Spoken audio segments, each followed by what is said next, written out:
जिस नारी के ऊपर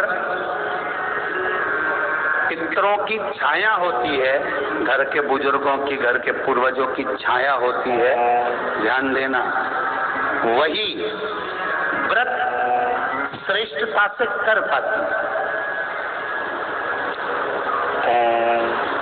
व्रत की श्रेष्ठता उसमें अपने आप आ जाती है। अगर उसके साथ में अगर पितरों की कृपा है, तो पूर्वजों का अगर आशीर्वाद है, तो व्रत वो अच्छे से कर सकेगी।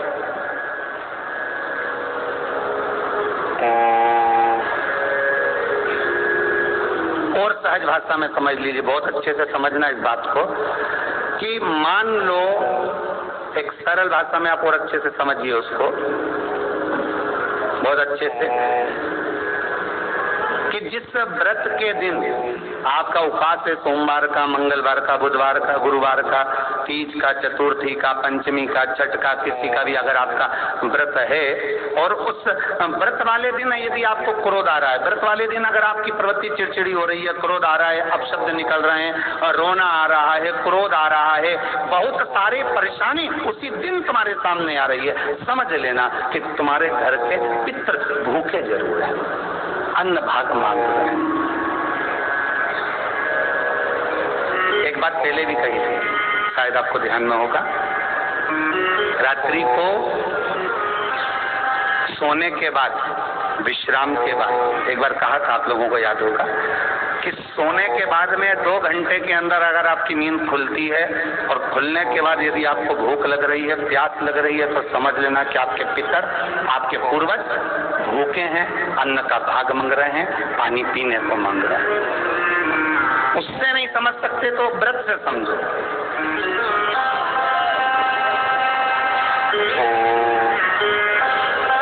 व्रत से समझ लो। मान लो आपने व्रत किया और आपकी प्रवृत्ति चिड़चिड़ हो रही है, क्रोध आ रहा है, अपशब्द निकल रहे हैं, ताने निकल रहे हैं, या कोई कुछ कहकर चले गया और आपकी आंखों में अश्रु भर रहे हैं, आपकी आंखों में आंसू आ रहे हैं, तो वो श्रेष्ठ व्रत नहीं हो सकता, उसमें दुख है।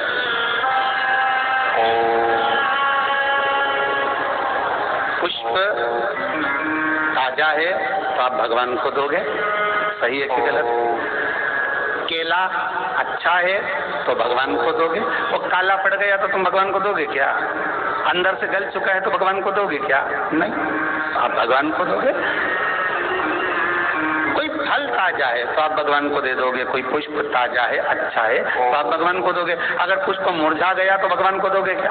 पुष्प बेकार हो गया तो भगवान को दोगे क्या? नहीं। उसी तरह व्रत होता है, उसी तरह हमारा व्रत है। जिस व्रत में हमको क्रोध आ रहा है, जिस व्रत में हम चिड़चिड़े हो रहे हैं, जिस व्रत में हम अपशब्द कर रहे हैं, जिस व्रत में हमको रोना आ रहा है, जिस व्रत में हम किसी की बात का ठेस हमको पहुंच रहा है और हम क्रोधित हो गए, हम रो दिए, हम चिड़चिड़ हो गए, समझ लेना वो फूल मुरझा चुका है, वो व्रत तुम्हारा बेकार हो चुका है, उसको भगवान स्वीकार नहीं करेगा। और जिस व्रत में आपके चेहरे पर प्रसन्नता, हम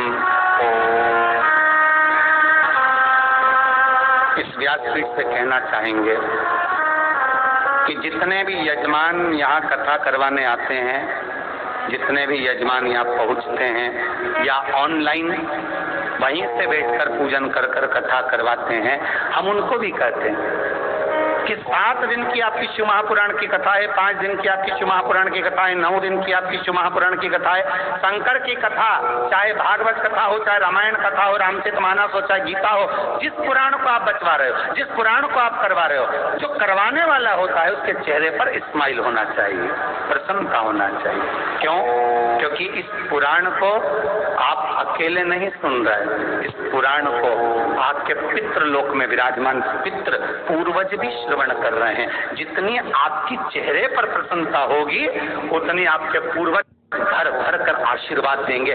7 दिन तक, जब तक आप कथा का रसस्वादन कर रहे हो, कथा श्रवण कर रहे हो, 7 दिन तक आपके चेहरे पर अगर प्रसन्नता है तो पूर्वजों का आशीर्वाद आप पर बना हुआ है।